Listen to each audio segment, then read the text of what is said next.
Hello, hello, hello. How's everyone doing? Another week, another episode. This is Stats Over Politics. As always, I'm your host, Shaun, alongside my guys, Mr. Kevin Dent and Mr. Jaevon Toddy. Kevin, how are we doing this week? Doing well, man. Cannot complain. Just another day, another dollar. We'll get into the football stuff later, but as you guys know, the world's still against us. You know, we hang banners and they're out to get us. So, you know, just got to do what we got to do, man. You know, the greatest challenges are for the greatest warrior. So just another time for us to get out of basketball season because, as you guys all know, Shaun and I's Kings have been done for a while. But every time I bring something up, I get asked if I have international service. So not really much I can do on the basketball end, but I'm just really hoping for football season to come around. Yeah, I am too. But the NBA playoffs have been quite great thus far. Mr. Jaevon Toddy, how are we doing today? Had there not been a LeBron James, we might have won a championship. Did you guys see the Paul George? PG-13. There's a lot of people that feel that way, brother. That was it was getting some fresh air today. We're outdoors. I think it's the first time I recorded outside before, so it's a good day for it. It looks like. Yeah, look all right. Looks all right. We're out here, so had there not been a Stats Over Politics, I wouldn't be recording a podcast. Yes, sir. And I'm coming to you all live from Oakdale, California today, kind of in the Central Valley, above the Bay Area, lower than Sacramento. And we're speaking to you all today on a Thursday afternoon. We were going to shoot for Tuesday afternoon. I was dealing with some Wi-Fi issues at my mom's house back in Sacramento. So here we are. The show goes on, back for episode number 143 of Stats Over Politics. And guys, let's get right into it as the Dallas Mavericks won the NBA draft lottery. So I'll get into the results in a moment. But before we even get into the actual order of the upcoming draft and how we got there, we just need to have a quick discussion. And this can be short and sweet, but I have to ask it on this panel. And Kevin, I'm going to start things off with you as a Sacramento Kings fan, because unlike Jaevon in Boston, we have a lot of experience with the lottery as Sacramento Kings fans. So I ask of you, Kevin, man, just the tiniest of experience, like in the late 2010s or mid 2010s. Anyways, Kevin, is the NBA draft lottery rigged? And I ask that question because obviously Luka Doncic, a top 5 player in the NBA, just gets traded away from the Dallas Mavericks to the Los Angeles Lakers, a big market. And suddenly the Mavericks, with a 1.8% chance, they get the top pick in the draft. And so do you think the lottery is rigged, Kevin? It's hard to say no, because there's instances of, the city kid going to the NBA and getting drafted. Like, for instance, Chicago. Derrick Rose was born and raised in Chicago, and they get the number 1 pick. LeBron James, born and raised in Cleveland, they get the number 1 pick. We saw the Spurs and their number 1 pick luck getting David Robinson, Tim Duncan, and then you add a Victor Wembanyama to that. But then you can look at the other side of the coin. If it was rigged, then, Zion would be in New York. And there's a lot of other ways to look at it. But in my opinion, I would say it's rigged. Just because I didn't know this until this year. When they go out there, it's already announced where they're going. I would prefer we see the balls and we see it, all of it. Because what's the point of on TV, like live? Yeah, because what's the point of doing the live reaction show after you already know what's happening? If we're gonna do this lottery system, everything should be live. We should see all the teams up there, and on the right of Adams or whoever does it, we see all the balls, and they say pull the ball. That way, we can't say it's rigged, but because we only see 50% of what goes into it, it's really hard to say it's not rigged. Because, like I said, there's teams like LeBron James, and if those guys don't go to those teams, what happens? What would LeBron James have been like if the Memphis Grizzlies would have got him? So I mean, a lot of things go into it. But it's hard to say it's not rigged, but I'm not going to be on record saying it is rigged, because if it was rigged, it ain't never rigged for the fucking Sacramento Kings. So, but then on the other side, you can't say it's rigged because the teams that tank don't ever get the number 1 pick. So it's hard to say it's rigged, but there's a lot of scenarios like the ones that I mentioned that make you kind of raise an eyebrow. Well, one thing we know for certain is that Sacramento is apparently basketball hell, as Rudy Gay said a long time ago. It is. The reason why no good luck has gone the Kings' way. I remember my friend Keith Joganatis and I, we went absolutely nuts in 2017 at the draft party or the lottery party at Golden One Center when the Kings got the Kings technically got the 3rd pick that year, but they had a pick swap with Philly. And so then they got swapped from 3 to 5. That 5th pick ended up being De'Aaron Fox, which worked out for a long time up until this past year. And so I just remember being so excited to get the 5th pick. And then the following year, as Jaevon just said, they get the 2nd pick. And instead of Luka Doncic, they end up going with Marvin Bagley. So maybe that was the NBA's way of saying, well, we gave you 1 and you screwed it up. You're not getting that again. Another chance. But one thing I wanted to add before I get Jaevon's take on this is that the NBA for years has started posting clips from the lottery selection process where they're pulling the balls, and then they go from there. They start with the number 1 pick, and then it's everyone else after that. But something that is important to note about this is that, this is posted onto YouTube right after, and it's for transparency and everything. But I think the key point that Kevin just made there is doing it live, because we know the magic of editing. They can edit things together and make it look legit, but and I was listening to Howard Beck today on the Rich Eisen show, and he is a tremendous NBA writer, has been covering the NBA for 25, 30 years. And he was saying, the biggest thing is if it were rigged, then all the teams who don't get the first overall pick, they would just have to be complicit. And they would have to basically just be like, all right, yeah, they rigged it for you. We're just not going to say anything. But I don't know. There's so much on both sides. But Jaevon, in your opinion, is the NBA draft lottery rigged? If I could actually say it. I don't know if it's necessarily rigged. I do think it's kind of tough to say. I kind of agree with Kevin. Like, LeBron being a kid from Akron gets drafted to Cleveland. Some things he didn't mention was when Chris Paul left New Orleans after he tried to get traded to LA, to the Lakers, that is, and then goes to the Clippers and the Pelican, or it was the Charlotte Hornet. It was the New Orleans Hornets, I think it was at the time, whatever it was. They ended up getting the number 1 draft pick, which ended up being Anthony Davis. After Anthony Davis ends up leaving, gets traded, they get the number 1 overall pick and get Zion Williamson. So they're just when LeBron left Cleveland to go to Miami, Cleveland gets Kyrie. They also drafted Anthony Bennett. But it's just little, sidebar things that you kind of look at, like how did they end up getting the number 1 overall pick?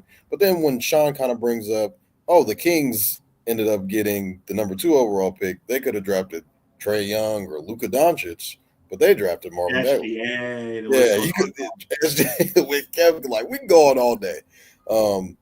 Like you guys had your chance. So it's different with the NFL and the NBA on how like the drafting system works, because obviously in the NFL you could just suck for the entire year and blatantly tank and you get rewarded for getting the number 1 pick.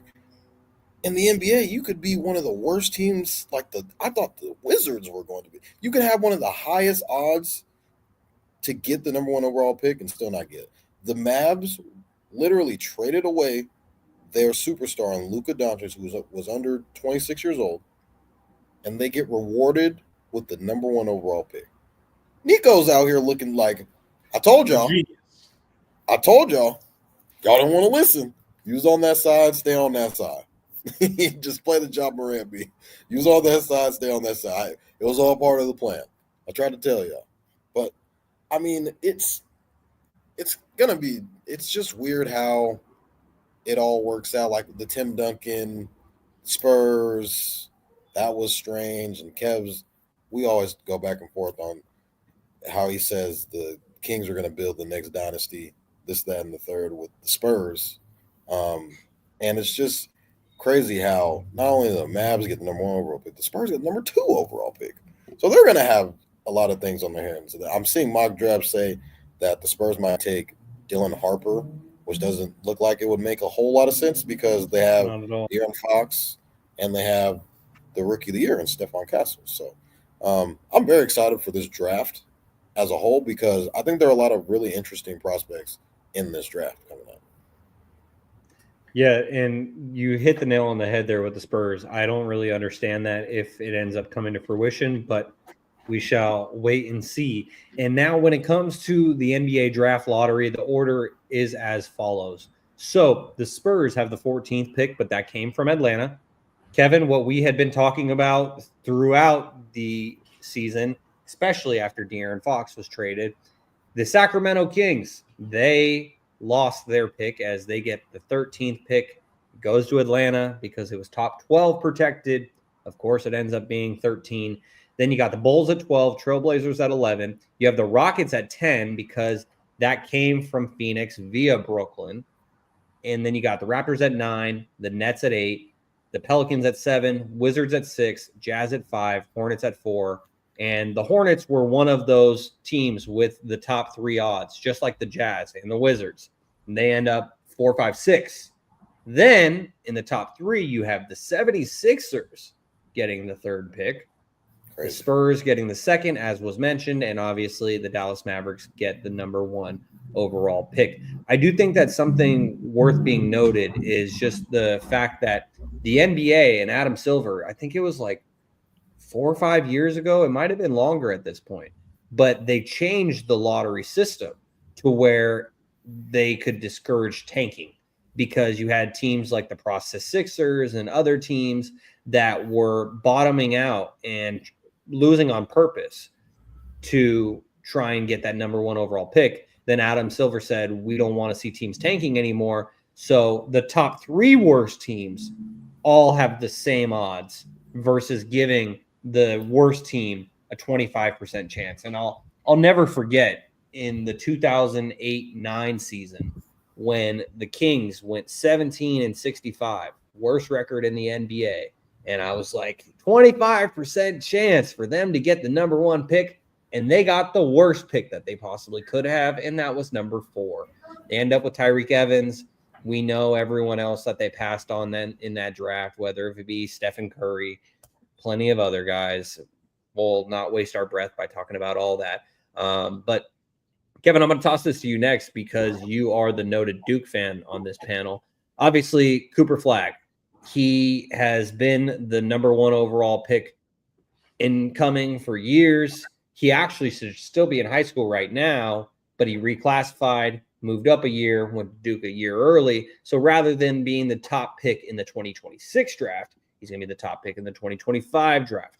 What was your reaction when you realized that he was going to be a Dallas Maverick and play alongside 2 All-Stars in Kyrie Irving and Anthony Davis? Before you start, I just want to let you know. Oh, my fault, Cal. I'm not trying to go ahead. He would have been the number 1 pick in next year's draft. Go ahead. Yeah. Oh, yeah. If he was born 11 days earlier, he wouldn't have been eligible for this year's draft. Crazy. 11 days. But, the Mavericks winning the lottery was insane. We talked about it, trading Luka, and then you get this gift wrap from the NBA. You get Cooper Flagg. I am a big fan of them trading the pick. The Mavericks made a trade to win a championship. They traded Luka Doncic away to win a championship. And are you telling me a year of Cooper Flagg versus a year of Giannis is going to be more beneficial?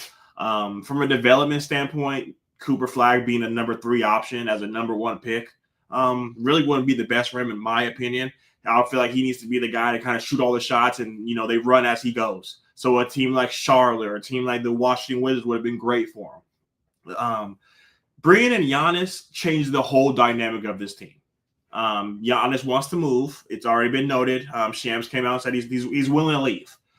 So with that hanging over their heads, you have an old Anthony Davis. You have a Kyrie Irving coming off an ACL injury. You got an old Klay Thompson. This team is built to win a championship now. And the fact that they have 2 bigs. Anthony Davis has always claimed that he's better at the 4. So bringing in Giannis, a guy who can play at the 5, and be able to keep a guy like Derek Lively or Daniel Gafford and have their preference. It will kind of gut your team. But to have a guy like Giannis goes a long way. Don't get me wrong. I think Cooper Flagg would be an amazing 3rd option. Some would arguably say one of the best in the NBA. But that I feel like it will just stunt his development. So him being able to go to a place like Milwaukee, then get a shit ton of picks and kind of just rebuild around him. Dallas Mavericks aren't built around him. And you're putting a young guy with a bunch of old guys. And we've seen this with the Golden State Warriors when they had the number 2 pick after Klay Thompson and Kevin Durant going down, trying to merge 2 timelines. If you guys listen to this podcast, you always hear me talk about it's really hard to merge 2 timelines because you're playing for the future, but you're playing for the now as well. So you got to kind of make that switch. And we all kind of know with the Lakers trading for Luka, they're playing for the now. Like, yes, you still have LeBron James, but this team is going to be built around Luka Doncic. That's not going to be the same in Dallas. Don't get me wrong. 3 Duke players on one team, I'm all here for it. I think it would be great. But on the other end, we got to be able to see Cooper Flagg really flourish. He's a guy he's very ball dominant. So now you're saying he's off the ball.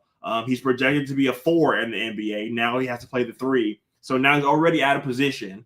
And he's playing with a ball dominant guy in Kyrie, a ball dominant guy in AD. So a lot of things just change. Like they have the flow and they have the spacing to make it work. But I don't know if that would be – I don't know if we get the best version of Cooper Flagg. But having a rookie guy, a guy like Cooper Flagg on a rookie deal goes a long way. And I wouldn't be surprised if they just said, fuck it. AD, you can go. Kyrie's coming off an ACL surgery. Are they going to re-sign him? Like, you got to put a lot of money into this while maintaining 2 timelines. So I wouldn't be surprised if they moved off of him for a guy like Giannis because he matches up with the timeline. And trade a guy like Luka Doncic, you need to show the fans that you're willing to do whatever it takes to win. And yes, you're giving up on the now for Cooper Flagg, but a lineup with Anthony Davis, Kyrie Irving, Klay Thompson, and Giannis Antetokounmpo 4 years ago, we're saying that's the best team we've ever seen. I know they're all older. They all have their own sets of injuries, but having AD and Giannis in the front court will go a long way.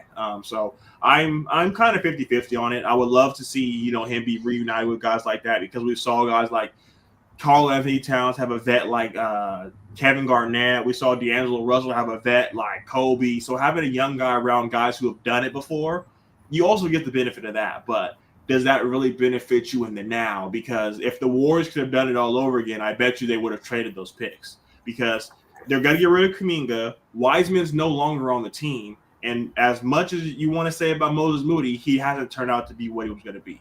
So if they could have packaged those 3 picks and brought in a guy to continue their dynasty, I think having 2020 vision, they would have preferred that than trying to do 2 cores at once, because Andrew Wiggins is no longer the team and Jordan Poole is no longer on the team. So they try to merge 2 timelines, and all the young guys have been shipped out besides Jonathan Kuminga and Moses Moody. So we've seen it work and we've seen it not work. So it's really up to the Dallas Mavericks, but I would prefer them get rid of it just so we can see the best version of Cooper Flagg. Yeah, when it comes to Moses Moody, the most memorable thing for me is how Kendrick Perkins pronounced his name on draft night. Moody Moses. But yeah, Kevin, that's a great point, because when I first reacted to this news, I was thinking to myself, like, this is perfect for Nico and for Dallas, because you're inserting a piece like Cooper Flagg, and you already had a team, if healthy, that will be a playoff team. Cooper Flagg turns them into a championship contender. But that's a great point about Golden State, because Golden State tried to balance those 2 timelines. And now in hindsight, as you just mentioned, it obviously didn't work out. And so they could maximize that window by getting a Giannis. And that would work out perfect for Milwaukee too, because Milwaukee wants to. Yeah, so I think we lost Shaun, Toddy. So until we get him back, what were your thoughts on the Mavericks winning the NBA lottery? Because I know you and I talked after, and if you and I would have just sprinkled $10 each, plus 36,000 odds, and if I would have known the research of AD leaving and them getting this, and LeBron leaving and them getting Kyrie, you would have put at least $10 on going in, I would have been like, you know what, dude? Let's sprinkle something. What's $20? You never know what can happen. Let's go ahead and sprinkle it on there and see what we can come up with. So knowing what we know now, the Dallas Mavericks have the number 1 pick. It's really known that Cooper Flagg is going to be the number 1 pick, no matter who has the pick. So what do you think the Mavericks should do? They keep the pick? They trade the pick? What are your thoughts on that? I like the example that you brought up of the Warriors drafting Jonathan Wiseman. That was a very interesting draft, because they could have drafted LaMelo. That was the year when Klay Thompson ended up getting hurt as well. So LaMelo could have kind of just came in and fit in like a glove, and I feel like it would have been a little bit different with them. We would see him in a different light, I feel like, if he would be on Golden State currently. This is kind of the same thing I feel about the Dallas Mavericks. Kyrie is injured. He's coming off of a ACL or Achilles injury. So I feel like Cooper can kind of just come in and be that second scoring option to AD. And this team was already constructed. A lot of people were saying before injury, and that's a lot of things. That's something you consistently have to say about Anthony Davis, is before injury, he could be this, he could be that. There's no guarantee that Anthony Davis is going to play all 82 games. Cooper could come in and kind of be the number 1 option right off the bat. And I feel like their team is constructed well enough to where they can win some games. Now, let's just say, albeit that AD plays 70-something games by the grace of God. And I think this was a couple of years ago that he played a lot of I think it was last year. He played like 70-ish something games. And that was like the most like in his career. So he's done it before, but it's not common. So Cooper can kind of come into his own and if you're kind of looking at it like he's going to play the 3. I think he's 6'9", if I'm not mistaken. Cooper Flagg is. So he can come in and be the day 1 starter. He'd basically be taking PJ Washington's minutes, and he would be the starting 3. And the potential starting 5 could be Kyrie, Klay Thompson, Cooper Flagg, Anthony Davis, and Daniel Gafford, or Derek Lively, however you want to line that up. And I think that's a playoff roster, in my opinion. So he can be on a winning team early in his career and kind of develop as he goes through winning. And there's not a lot of these star players, they don't get experience in the playoffs until like their third year, fourth year. Because it takes them a while, because usually they get drafted to shitty teams. So like Cade, this is what Cade's third, fourth year that he's been to the playoffs. Jalen Green, same thing for him. Trying to think. I think Shea was last year. No. He's been in the playoffs every single. Yeah, he's been in the playoffs every single year because he was on the Clippers. So basically, my point is, usually guys that get drafted, that are top picks, they get drafted to really bad teams. In this situation, the Mavs, who just, like I said earlier, just made the play-in due to injuries. So a lot of their guys are kind of, in and out of through the injury. Cooper could kind of come in. This team could be sixth in the West. They could be in that middle of the pack team and be very scary. And Cooper, I mean, he's how many points per game do you think he averages? I say he averages anywhere from 17, 18 points a game. Yeah, there's no way. There's not been a team in NBA history that got 3 20-point scorers. I'm not saying he's going to score 20 a game, but 18. Saying he's going to score 18 is basically saying he could 17? Score. My biggest thing is, for the first half of the season, he'll be going to get more shots because Kyrie isn't playing. But then when Kyrie comes back, his whole role changes. Yeah, because he's the number 1 overall pick, they might try to mold it around him. He's going to get a lot of shots early on. But they got to pay Kyrie. You're not paying Kyrie to be a number 2. Well, Kyrie's going to be the starting guard. It can go. I get what you're saying is, but the reason why I wouldn't do it is I wouldn't want to gut my team. We saw Phoenix gut their team for Kevin Durant and Bradley. You don't have to gut your team though. Gafford, PJ, the number 1 pick, and Klay Thompson. Have no you're gonna let 3 players and a rookie get in the way if you get Giannis. That's the thing. Do you want to? Giannis is 30 years old. But so is Kyrie and KD, so it fits up with the timeline. And Giannis has an injury history in the playoffs as well. He's missed. So besides his last playoffs, he missed the last 2 playoffs due to injury. But I get it. Giannis, he's 30-12, All NBA champion. I see both ways. I would go the younger route because Cooper is the future, versus Giannis would be like the next 5 years, 4 years. Mm-hmm. So I would go the long route. Take the kid, keep the pick. Apologies for the audio-only listeners that I seem to freeze and glitch out. But guys, could you tell me, confirm, am I all right now with my audio and my video? All right, sounds good. All right, I appreciate it. As we keep things moving here on episode 143. Go ahead. So I need silence. This is gonna be clipped. So I need you guys to lock in for me. All right. I was talking to Shaun before the show, and I am debating of taking a year abroad of being a Kings fan. There's people listening that may not know what a year abroad means. It means I'm just gonna go to another country for a year, kind of feel things out, see what if the grass is greener somewhere else, maybe not a Boston, maybe Indiana, just see if the grass is greener. Because I've been telling the Kings I was sitting shoddy De'Aaron Fox trades last summer because we do not have a first round draft pick because we wanted to be competitive. We don't have a first.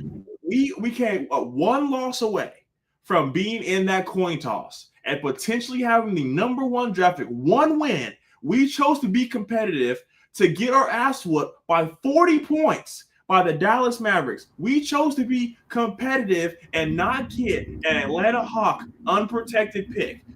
We could have had the number 2 pick or the number 14 pick, but we chose to be competitive. We fired our coach, and we decided to make all these moves to be competitive. We have to watch Tyrese Halliburton skip his way to not 1, but 2 Eastern Conference Finals. We just gave the Spurs a lottery pick. They can flip that pick. I know we're talking about the Mavericks trading for Giannis. What if the Spurs trade for Giannis? We single-handedly could potentially build the next Spurs dynasty because we wanted to be competitive. And instead of trading for picks, we got Zach LaVine. And what did that get us? We lost our pick. We won 40 games. Woohoo! We ended our 16-year playoff drought to start a 3-year playoff drought. And who knows how long this is going to go. So I get it. Being competitive, and for the listeners, the audio-only listeners, I'm putting quotation marks. We're being competitive. Like, what is competitive? Saying you're in the mix or understanding where you are as an organization and valuing what asset you had in De'Aaron Fox. 2020 vision, Shaun will probably admit to this. If we can do it all over again, we're trading De'Aaron and keeping Tyrese. But now we have either one of them. So now we're going to see both of these guys be on teams that can win NBA championships. Tyrese Halliburton has won more playoff games than the Kings since he's left. So looking back on it, was it really worth it? What did we get out of being competitive? We can move on. Yeah, it's tough to be a Sacramento Kings fan, and as I've said on this podcast numerous times, hindsight is 2020. But even when the trade happened, and Jaevon and I were still doing Shaun and Vaughn, and we did a reaction podcast immediately after that trade went down, and I just remember vividly being dumbfounded for the first. Jaevon, weren't we actually recording the podcast? We were doing the podcast that morning. We were recording it. It hit when we were recording the podcast. I remember that. I was damn near speechless and could not articulate my thoughts because I just was so bamboozled that it was Tyrese Halliburton that was traded, because the entire time I thought it would be De'Aaron Fox. And obviously, context matters, and as I've said on this podcast before, De'Aaron Fox was already on a supermax contract at that point, while Tyrese was still on a rookie contract. That makes a big difference. But also, Tyrese is a true floor general. That's what Indiana was looking for. And while the pick and roll dynamic of Domantas Sabonis and De'Aaron Fox looked great for a couple seasons, when the Kings chose to fire Mike Brown, it was the end of all of it. And I'll add, we're getting off topic, but this is just kind of safe space for Kings fans right now. According to reports of people in the know in Sacramento, Domantas Sabonis was one of 3 players, along with Kevin Huerter and Malik Monk, who were in the camp of let's let go of Mike Brown, let's fire Mike Brown. Then you had De'Aaron on the other side saying, this is my guy. I've been here for 7 years. We finally found something that works. Let's stick with it. But because these 3 over here, including Domantas Sabonis, who's supposed to be De'Aaron's running mate, and they're supposed to be on the same page, had differing opinions on the head coach, they go with Domantas Sabonis. That's the end of De'Aaron Fox's tenure in Sacramento. And now that the season has come to an end, Domantas Sabonis is saying, hey, I know that Doug is now here permanently. They got Scott Perry as the GM. But I still want to figure out what the direction of this team is and how it includes me. Because Domantas Sabonis is starting to get to the age where it's like his prime is starting to come to an end. He's on the back end of his prime rather than the beginning of it. And so he wants to maximize his talent and abilities right now and contend. He contended early in his career and made it to the playoffs with OKC in Indiana. But now that he's stuck in the purgatory that is Sacramento, he's wondering what that entails for his future. And if Domantas ends up leaving or forces his way out of Sacramento, I don't think I could ever look at him the same, considering that context of where he stood, according to reports, allegedly, on the Mike Brown front, where De'Aaron's saying, hey, this guy, he got us to the promised land. Let's continue. And Domantas is like, I don't like his coaching style. Get someone else. Everybody not named Keegan Murray needs to find a new place to play basketball. I mean, at this point, why is Keegan Murray even safe? Because he's the one bright spot we have. Of course his numbers are going to go down because you're bringing in DeMar DeRozan. Yeah. Without DeMar DeRozan, we saw people were saying he's the next Klay Thompson, and then DeMar DeRozan comes and he's just a corner guy. Yeah, And that's a good point, Kevin, because total regression from Keegan Murray this past season. But as we thought, like I was excited about the DeMar DeRozan signing, but because it's the biggest signing in Sacramento Kings history, free agency wise. But as Uncle Manny says in the comments, hello, gentlemen, Kings need a complete reset. Blow it up. Big red button. We are again. Here we are again. Well, Scott Perry said he don't congratulations want to to the blow it Dallas up. Mavericks. At this point, might as well. Because they had, like I said, they had something that works, and they got impatient and wanted to scrap it. And so it's like, let's. Can y'all trade Sabonis to get a pick in this draft? No, not a good pick.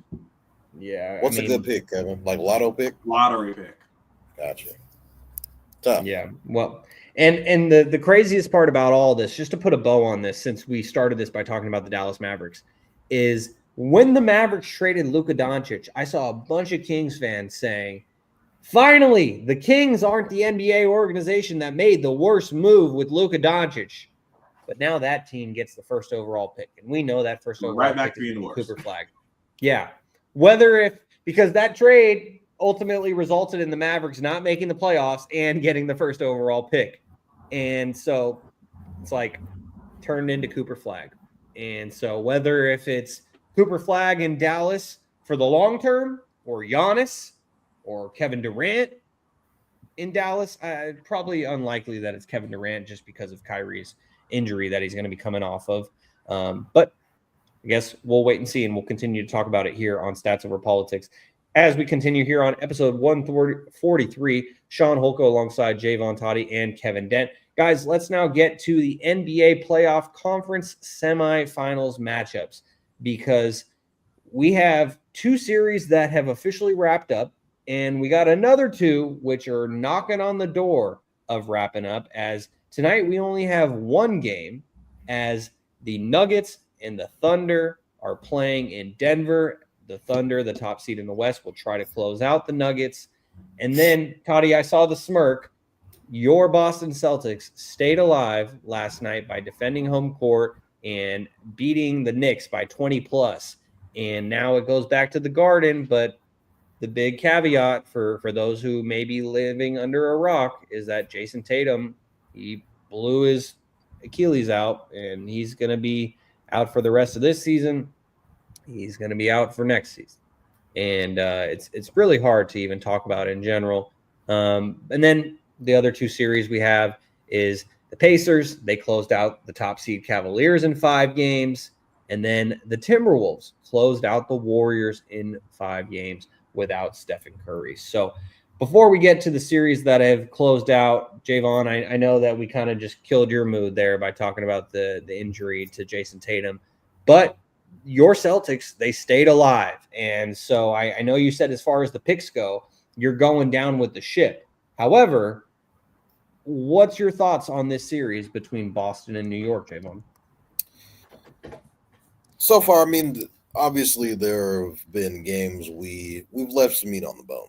First 2 games, up 20 points. It's inexcusable. You're at home, and you come away with 0 victories in the first 2 games after being up 20 points in both games. Game 3 was kind of basically the first 3 games we were up 20 points and only came away with 1 victory. I mean, it's hard. It's definitely hard when you kind of, in the playoffs, when you let games like that go, they come back to bite you. And coming back, going to New York for game 4, being down 2-1, it was kind of a make or break situation type of game. We saw the play from Jason Tatum, 40 plus points, pretty much gave it his all. I think it would have been a little bit too little too late. I think it was 3 minutes when he ended up popping his Achilles. We were already down like 8 or 9 points at that moment in the game when he did end up getting hurt. Thank you, Kevin. It seemed the game seemed a little bit out of reach there. Derek White has been playing out of his ass this entire series when he's gotten the chance, especially in last night's game 5. When we responded, pretty much a lot of people expected us to lay down in that 5th game because Jason Tatum was out, but Derek White stepped up Jaylen Brown stepped up, $300 million man. Luke Cornett. Luke Cornett off the bench was insane. Shoot. I mean, the writing's kind of on the wall for, I'd say, most of America, but we got a lot of fight left in us. I think we win game 6, and it goes back to the Garden for game 7, and I don't know what's going to happen there. But I do think the Knicks are a really tough team. I mean, Jalen Brunson is one of the best point guards in the league. Karl-Anthony Towns has been playing pretty well. And OG Anunoby, not last game, but pretty much for the entire series, has been pretty lights out. Mikal Bridges, their starting 5 has been all over the place. Josh Hart, I mean, those are the guys that Thibodeau was going to play. That's who he's going to ride with. They've been playing outstanding this entire series. And, I mean, there have been points where they'll lose by 20 points, but then they'll come back, win a close game, or win by double digits. So it's a tough pill to swallow because I know Jason Tatum is obviously out for the remainder of the series. It kind of starts to foreshadow what's the team going to look like going forward. Do we blow it up? I wouldn't say we blow up the team per se. I do think there's going to be changes like Porzingis is probably out of there. Drew Holiday might be a guy that leaves. A guy like Sam Hauser might be out of there. My untouchables, I would say, are Jaylen Brown and Derek White for sure because I think those guys by themselves next year. Peyton Pritchard is another guy I think we should keep on the bench. I think next year without Jason Tatum, the team currently constructed, we can still make the playoffs. I don't know how because the East is the East. So I don't know what we'll look like going into next year. I don't know if we'll be a top 3 seed, maybe like 4 to 6, maybe 7. It kind of really just depends on what our team looks like, what our team looks like, and who's going to be the guy. I think we'll just basically play through Jaylen Brown is what I think is going to happen. Kevin's probably going to say we should trade Jaylen Brown. I wouldn't do that, but I do think Jason Tatum should sit out a year. I don't think he should rush and try to come back. He's had 4 straight years of All NBA, first team All NBA. So I want him to get as healthy as possible. Probably take the KD route because KD basically sat out an entire year. And I remember that the year before KD came back, they had made like plan or something like that. And people were like saying, "You should come back, KD. You should come back." Oh, and do what? So he can get hurt again and they'll lose. So a lot of moving parts currently right now, but I do think that Jason Tatum should definitely sit out the rest of the year. Or stay out the rest of next year. Yeah, that's understandable. And as Uncle Manny says, the Celtics still have enough firepower to win as long as they keep hitting the threes. So, Kevin, what's your take on this series between the Knicks and the Celtics? Jalen Brunson's been the best player in the series, hands down. Yes, you can say the Celtics have more depth, obviously known. We've seen Cat have up and down performances, like Toddy mentioned. OG's has up and down performances. Mikal Bridges has up and down performances. But the one consistent for them is Jalen Brunson. Not only scoring, but facilitating the ball. He's been phenomenal carrying this team single-handedly. Without Jalen Brunson, this team is probably a playing team. We saw when he went out with about 7 minutes left in the fourth, they couldn't get anything going. So moving forward from the Celtics side, I know Toddy's being very proud and he's being a Celtics fan. He's going down with the shit. This is the last time Jason Tatum plays on a team this good. I don't see you guys bringing back Drew Holiday. He's getting older and he's going to want to play for a contender. And without Jason Tatum, you guys are not a contender. Porzingis is gone, but I mean, the good thing about Porzingis is he has to win a championship basically without Porzingis. Last year was the injuries. This year's the illness. Derek White's for sure gone. This is a $500 million roster. And you have new management that have come in and said they were going to blow it up regardless. The only way this team would have ran it back potentially is if you guys are going for a three-peat. Now that the three-peat's out the window, anyone besides Jason Tatum could be moved. Jaylen Brown, Derek White, Drew Holiday, Peyton Pritchard. It's an expensive team, man. Are you willing to go into a third apron with a team that's mediocre?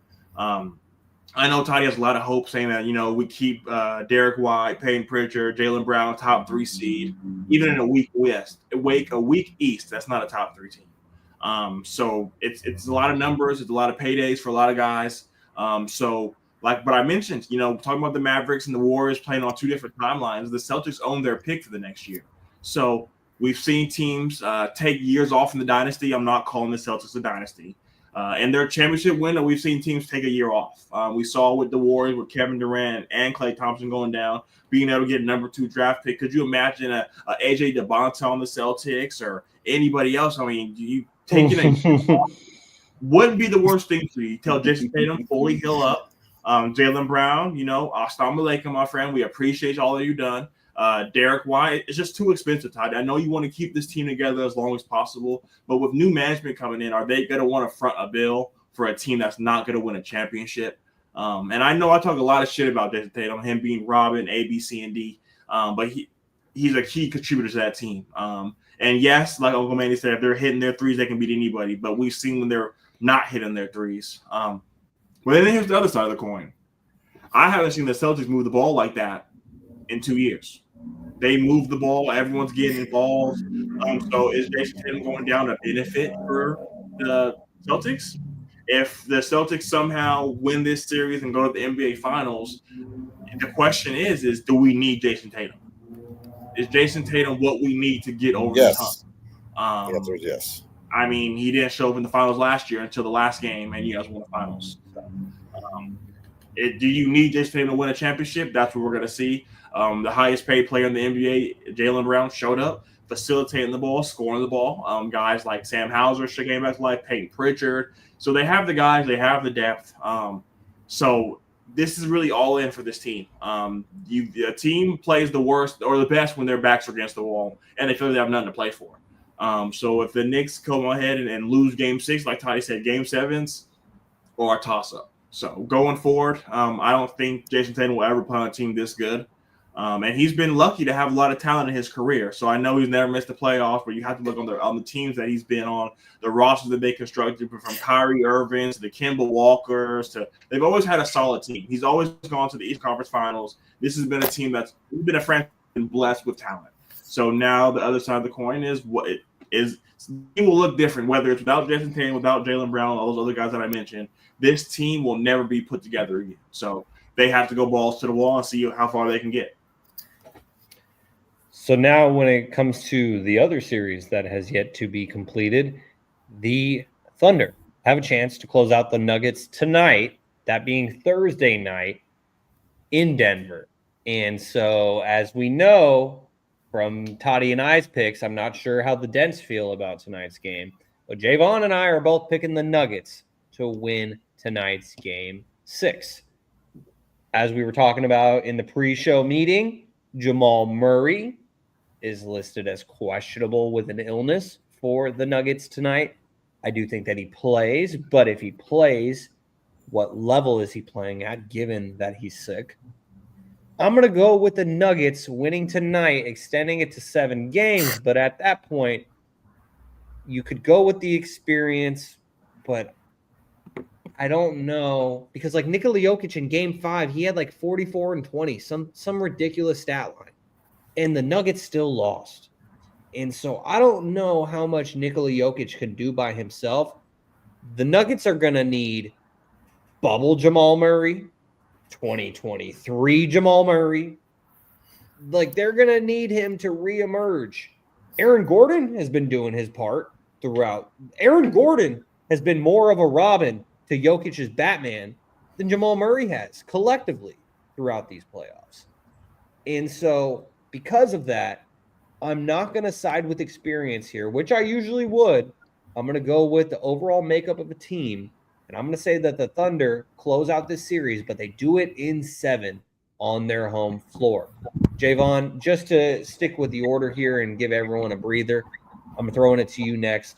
What are your thoughts on this other series that still needs to be completed in the NBA playoff conference semifinals? Yeah, no, last game, the Nuggets were up pretty much the entire game until the fourth quarter happened and kind of seemed like they got gassed and just weren't able to make shots. And the Thunder, like we've seen in previous time, can go on these crazy runs and just end up just turning a game upside down. And we saw that in Game 2 with like the 30-plus point game victory that they had at home. So Denver's definitely backs are against the wall. Need a little bit more from the other guys. Like Jokic is, I don't know what he's at, what his numbers are this entire series, but it's pretty insane. Night in and night out, you see this guy, and OKC's double and tripling this guy and saying somebody else beat us because it's not going to be him. And I think SGA stepped up to the plate a bit after I felt like in the first game kind of got shaken up a little bit. But I do think that he's been playing well in this series, and this young OKC team has a chance to go to the Western Conference Finals tonight. Now, I am on the fence of taking the Nuggets tonight because I just think Jokic is going to find a way to get this to 7 games and kind of just see where it takes them there. But tonight's going to be very interesting. Can this young team, young OKC, can you say that they're inexperienced a little bit because this is their second year in the playoffs? But can they close this thing out tonight and just nip it in the bud, get it to 6 games because we don't need it to go to 7 games, and then start getting ready for the Minnesota Timberwolves? I'm going to say no. I do think the Nuggets come out victorious tonight. Jokic is probably going to have a triple-double, 30-point triple-double, and Shea is probably going to have close to 30 points in this game. So Denver is going to be – it's going to be a zoo in Denver tonight because this is technically their last home game. It would be of season potentially. So it's going to be a chess match. We'll see from Dagnall and from and Coach Adelman. So I think we'll see a lot of the veterans like Russell Westbrook might be out there making going balls to the wall like he always does, and Aaron Gordon's going to be – you'll just see like a little bit of extra because they've already been there before and won a championship, as we all know. A couple of years ago that was. So they're going to go all out because they're not trying to go home and get sent home in the second round of the playoffs. So I do have Denver winning tonight. Kevin, what's your take on this series between the Thunder and the Nuggets? Because while Toddy and Alex may have some more hope for their Celtics, being without Jason Tatum, it's going to be tough for them to close out this Knicks team. But this series between OKC and Denver is really up in the air. It's the last one, considering that the other two are already done. And so, Kevin, what's your take on this series, and who do you got tonight in Game 6 between the Nuggets and the Thunder? You just remuted yourself, FYI. AFC, KFC, NFC. OKC is going to win this game tonight. It comes down to the other guys. I've been mentioning this. We know the Joker's got to come to play. We know SGA is going to come to play. For the last 2 games, this MVP matchup has not lived up to the hype. But Game 5, we definitely saw them both come to play. We saw guys like Jalen Williams, Chet come to play. And then we've seen guys like Aaron Gordon and Russell Westbrook and Jamal Murray come to play. So we understand at this point, Game 6, the season's on the line. What are the other guys going to do? We know, like how you said, we're expecting a 30-point triple-double. We're expecting Shea to score upwards of 30 points. What are the other guys going to do? Is Chet going to come and play like Chet does? Is Isaiah Hartenstein going to play? Is Lou Dort going to hit his shots? And then you can ask the same question with Jamal Murray, Aaron Gordon, Michael Porter, Christian Brown. So it really just comes down to the other guys. But I'm willing to bet that the Thunder understand that there's blood in the water. And like I mentioned, Game 7s, anything's up in the air. This team has won a championship before. So allowing them to go back to your home and get an extra 2 days of rest between now and Game 7 if they were to win, with all that being on the table, and knowing that the Timberwolves are just at home watching, waiting. You don't want to just keep playing while they're at home waiting, because then when the next series starts, you're behind and they've been resting for a couple of days. So they have to go all out to the wall tonight, and that's the main reason why I'll take the Thunder. I know they're young. And I know the Nuggets have this championship experience, but it comes down to coaching in Game 6s and Game 7s, and I'm not willing to trust this new coach 10 games into his coaching career. So I'm going to put my money on the Oklahoma City Thunder. That's a fair point, Kevin. The only counterpoint that I will deliver here is, and this will be a perfect transition to the next series that we're going to talk about. You look at that series between the Warriors and the Timberwolves. Steph hurts his hamstring in the second quarter of game one, and the Warriors still went on to win game one in Minnesota, much to Wes's dismay.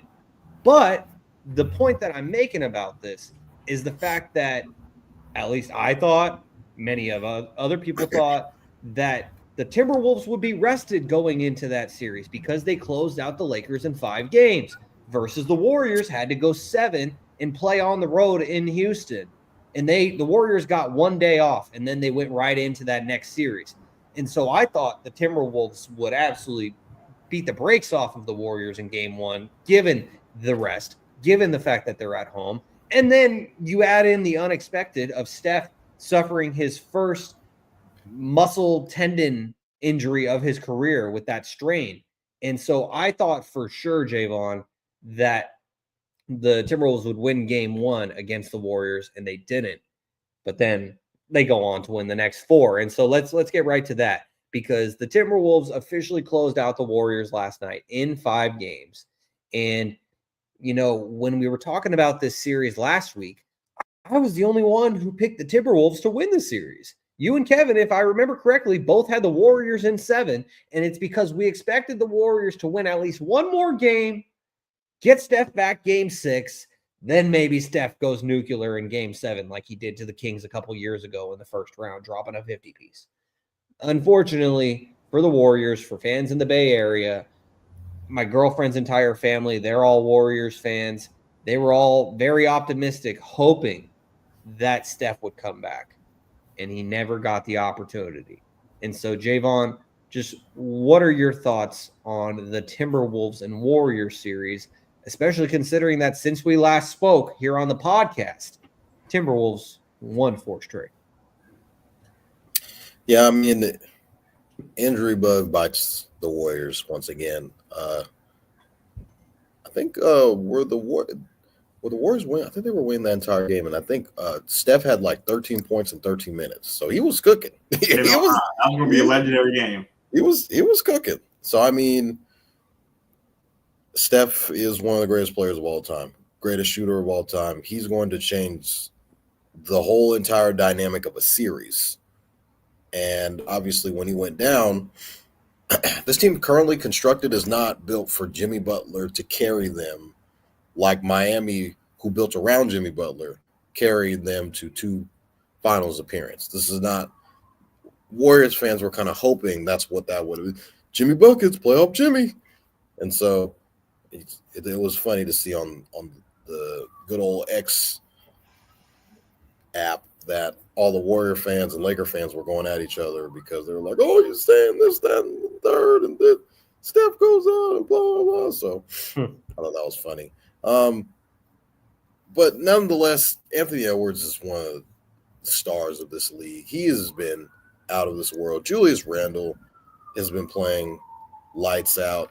That dynamic of Julius Randle and Anthony Edwards, a lot of people were kind of questioning early on in the season because it kind of takes time for them to mold their game together, because you could argue that their styles do clash, like they both need the ball in their hands. But I think come playoff time, so you got to give credit to Coach Finch that Yeah, Jaevon. We're gonna toss it right back to Jaevon. I don't know if that was me. I was confused. It was me. No, yeah. They Sounds like you're good now that they cleared their way out. So please finish your thoughts, and apologies to the listeners for the ambulance in the background. That's the one downside to getting the fresh air. But Jaevon, please. One downside to the fresh air. But I mean, just going back to it, I think Anthony Edwards, we've seen him both of these playoffs, like he's taken out, I don't know if you would count this, but he's taken out guys like LeBron, Kevin Durant, Nikola Jokic. I don't know if you count the Steph Curry element because they didn't really play against each other like that because Steph got hurt in the first game. So now he's in the Western Conference Finals again. This is the second year in a row. Can the Wolves get to a finals? If the Wolves get to the finals, can they win it? I think anything is possible. Wes says yes. Wes believes, he's 1,000% on this trend. I think if Wolves back. Stranger things have happened, Kevin. We understand that the favorite to win that Nuggets Thunder series is obviously the Thunder. Thunder don't have any Western Conference experience. Anthony Edwards does. So I feel like anything could happen if that would be the potential series that we would see. But this Timberwolves team is scary as long as 5 is suiting up every single day. Kevin, obviously, the West that we always allude to for the new listeners is none other than your friend Wesley, who is a diehard Minnesota fan, diehard Timberwolves fan, and he was back in the Stats Over Politics comments last night, but understandably so, as the Timberwolves are moving on to the conference semifinals. Putting aside your friendship with Wes, just what were your thoughts on this series? As I said to Jaevon, the last time that we spoke, the Timberwolves have won 4 straight, and also the fact that you and Jaevon both had the Warriors winning this series in 7 after game 1. They got lucky as fuck. I just want to put that they got away with highway robbery. We saw what happened when Steph Curry was on the court and they lost. Now that they got gift wrapped, a trip to the Western Conference Finals for the second year in a row. I definitely give their run last year a lot more credit. Without Steph Curry, this team was dismantled, and I know people are going to say, oh, they had playoff Jimmy. When last time we referred to Jimmy Butler as playoff Jimmy, he was 32 years old. He's now 35. And he had a better supporting cast. Draymond Green is ass. Porzingis or Pods is not good. Kuminga's not good. Looney's not good. Gary Payton Jr. is not good. This team had no chance. And their chance of going to the Western Conference Finals went down at 13 minutes in the first quarter when Steph Curry went hurt because this team had no life, had no pulse. So it's sad to see. This might be the last time we kind of see Steph Curry on a contending team because he's going to be a guy that's a lifer. But they don't. Is anyone going to really make a trade for Jimmy Butler? No one's going to trade for Draymond Green. The rumors came out they're trying to sign and trade Jonathan Kuminga, but even doing that isn't going to bring you anything. Buddy Hield's a roller coaster of a player. So they definitely got a cakewalk to the Western Conference Finals. Very similar to the Celtics last year run to the finals. Didn't play nobody. Their best players were hurt. So it's easy to make it all the way when you're playing a bunch of backups. Jaevon, respond. Is there anything you can say? I don't know. So. I don't think. I don't know, Kevin. Kevin's he has an agenda. he has an agenda. So.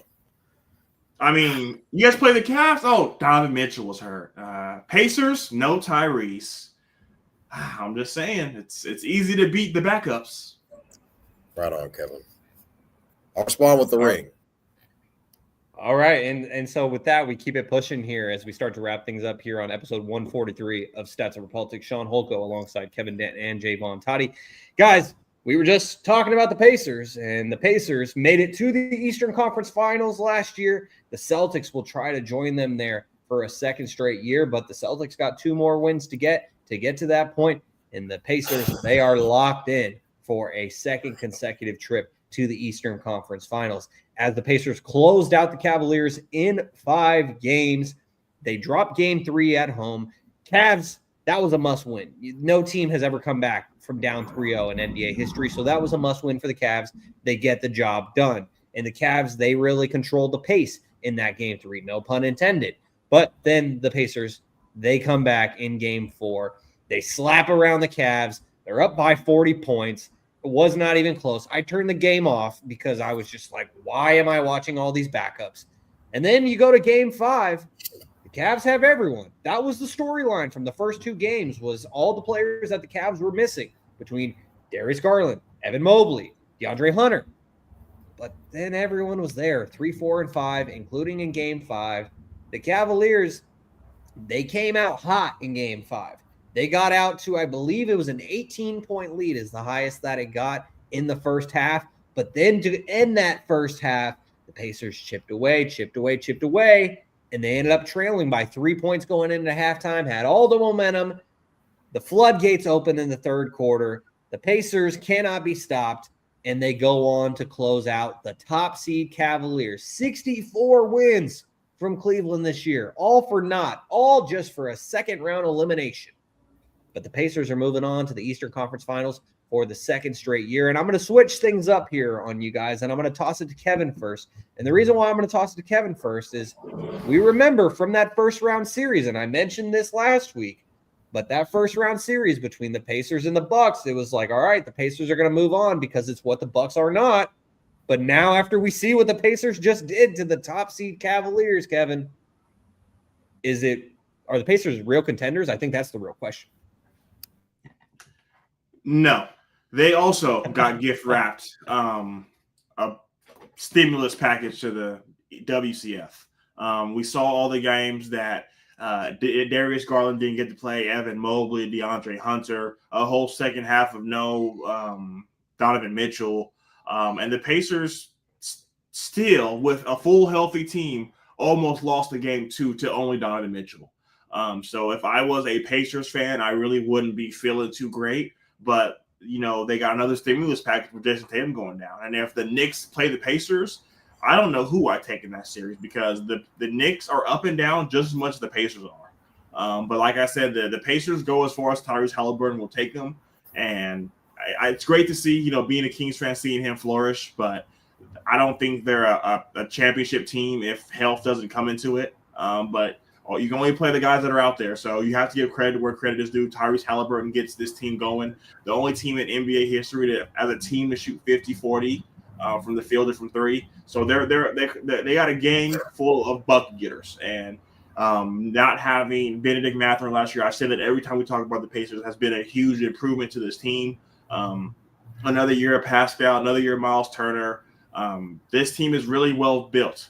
So what they will do against either the Celtics or the Knicks, I don't know who I would take in that series because it's not done yet. But the Pacers are doing great. But you also have to have an asterisk by it because of the ends that they did foresee. So you have to give credit where credit is due. Tyrese Halliburton is taking a team that no one thought would be here 2 years in a row. So hats off to them. And, we'll kind of see how it goes when it all plays out. Either they're going to play the Celtics again or the Knicks and kind of go from there. Well, Jaevon, the Pacers are who the Celtics would see in the Eastern Conference Finals for a second straight season if your team was able to claw all the way back without Jason Tatum. But aside from the personal bias, just how are you feeling about this Pacers team as they now advance back to the ECF for the second time in a row? Overrate that. Tyrese Halliburton was one of those guys that's – what did you say, Kevin? You say something, Kevin? No, I thought you were talking the run was overrated. I was going to say, but the Celtics wasn't, but you're talking about Tyrese Halliburton, so I'll fix my face. Kevin is always ready to get on you. He's ready to say something. There was a poll that came out. I don't even think it was a quarter of the league, maybe like an eighth, that came out and voted and said Tyrese Halliburton was one of the most overrated players in the NBA. But he's somehow back and Kevin and I have gone back and forth about him, LaMelo, like top guards in the East who we would rather take. And there are guys that came up like LaMelo. There's guys like Cade. There's, younger guys, just different guards that have came up in conversation. But Halliburton's back in the Eastern Conference Finals somehow, some way, God willing. And this was a guy who was on the USA team, didn't play, was flexing his medal. Made a cool little post about him saying, when you just put your name on the group project, that you get an A. But he's in the Eastern Conference Finals. So, I mean, they're doing something right. I love how the team is constructed. You got to give credit to Coach Rick Carlisle, the way how he's kind of an offensive genius, and the way that this Pacers team playing guys like Nembhard, I think averaging double digits, 15 to 17 points, something like that. Pascal Siakam's been playing out of his ass. There's been a bunch of as audio-only listeners, Shaun put up a picture of a shirt that says "Overrate That." Were they wearing that in the stadium? Was that, or is that just no? But right after Cleveland lost that series, Pat McAfee was interviewing Tyrese Halliburton on his show, and Pat McAfee was wearing that shirt because someone sent it to his office. That's so tight. Yeah, Pat, just a big Indiana guy because obviously played for the Colts. Hey, maybe Shaun will be a big Indiana guy one day too. I don't know. Yeah. Knock on wood. Let's Shaun might pray. have to put in his 2 weeks, as Yeah, Kevin is. But this team, man, I mean, just you got guys everywhere, and obviously Kevin's already mentioned Benedict Mathurin, who was out for the entire playoff run last year due to injury, but now he's been out making plays happen. Can't forget on our guy TJ McConnell's been playing lights out for them. So Halliburton might not be a guy that's going to average 30 in a series, but best believe he does have his hand in the offense. He's in charge of the flow of the offense, just the way how the game goes. He's controlling pretty much everything. And I think that can go a long way rather than just looking at a stat sheet saying, oh, he only had this amount of plays. He might not be a guy you put on your prize pick lineup, but he's going to get you the promised lands one way or another. So as for the Cavs, I mean, Mitch averages 35 for the series. When guys were healthy, they didn't show up. I mean, we heard Darius Garland say a couple of comments about Tyler Hero in the previous series. What are you guys looking for on offense? Oh, we're just going to go out Tyler Hero. Okay. Well, guess what we're going to do? Cavs, we're going to go at Darius Garland. I mean, this is another year that the Cavs really don't show up. I mean, I think last year Garland was dealing with injury. Mobley kind of wasn't coming into his own yet. This year was kind of a little bit flat. I mean, Donovan Mitchell, you can't really put this on him because he did everything in his power to try and raise this team to a victory, but they come up short again. So now you're kind of like, what does the Cavs' future look like? Are they going to have to blow it up, maybe move some guys around? Because this is the second year in a row that they haven't really been able to get the job done, and they were the number 1 seed this past year. So what is this Cavs team going to look like moving forward? And I think Ty Jerome just lost $40 million. At least 30 to 40 million. I mean, he was a guy that people were saying, oh, he's going to make $80 million, $90 million. And, this next series comes around with where's Ty Jerome? So I think he's going to get paid, but I don't think he is what a lot of people were deeming him to be as. I think they kind of lean towards a Peyton Pritchard. I don't think he's Peyton Pritchard. Maybe a step below that. But Peyton Pritchard got on a team-friendly deal. We kind of got him a little bit early. So if he kind of would have waited a year, he'd be like a $100 million guy. So this Cavs team is I think it's gonna be a lot different come next year. But congrats to the Pacers. They're going to the Eastern Conference Finals again. Yeah, the Pacers are legit. The thing about this Pacers squad is it's just a bunch of guys that fit together. And we know that Rick Carlisle, he is a championship head coach as he took down the Heatles in their first year. And he got his NBA championship by doing so. And so great coach. They got an all-star floor. They got 2 all-stars on that team between Halliburton, obviously, and then also Pascal Siakam. And then you surround that with players who fit around them. That's a winning formula for the Pacers. And so I'm really interested to see how they do in the Eastern Conference Finals this year, whether if it's against the hobbled Boston Celtics or if the WWE storyline of Jalen Brunson versus Tyrese Halliburton. That was so crazy. Fruition. Man, it was crazy. Like, they didn't even do anything to each other, obviously, probably because they got contracts and billionaires behind them. Like, y'all ain't gonna do shit to each other. Well, the fun, I guess it's fun now in hindsight, but the fun backstory behind that whole segment on WWE television, I think it was back in September, is that, or it might have been a little earlier. Point being, I think it was over the summer last year. Anyways, so Jalen Brunson was still recovering from a wrist injury, like when he did that segment. And so then he went and grabbed a steel chair for the segment, and he gets into the ring, and he's sliding into the ring, and he's holding the steel chair, but in the process, he's putting weight on that wrist. And so after that happened, a bunch of Knicks fans were like, "Oh my God, like get him out of there. Don't let him mess up his wrist." And it's cool now because you have Tyrese Halliburton potentially going up against Jalen Brunson and the Knicks in the Eastern Conference Finals. So it's like that was a foretelling of things to come. And also the most ironic part about it too is that Tyrese Halliburton was alongside Logan Paul, who people can feel how they want about him. I used to hate him, but him coming into WWE, he actually earned my respect because he just displayed his athleticism that he has and that he's a naturally gifted athlete. But what I was trying to get to is that Tyrese Halliburton just eliminated Logan Paul's favorite team, being the Cleveland Cavaliers. And so it's ironic that they were teamed up together and then Tyrese took out his team. And anyways, I'm going off on a random tangent. It's time to get out of here, guys, because that's it for episode number 143. Make sure to give us a like on YouTube. It helps us a lot. And if you enjoy the podcast, hit subscribe to get notifications when we go live. You can follow us on Instagram and TikTok at Stats Over Politics and on X at Stats or Politics. Make sure to subscribe, rate, and review on all podcast platforms. And if you're enjoying the show, give us those 5 stars. We'd really appreciate it. As you guys have been tuned in to episode 143 of Stats Over Politics. For my guys, Jaevon Toddy, Kevin Dent, Kaz Johnson, and Alex Dent, I'm your host, Shaun Holko. Thank you for tuning in, and we will see you next week on another episode of Stats Over Politics. Go Birds. Peace.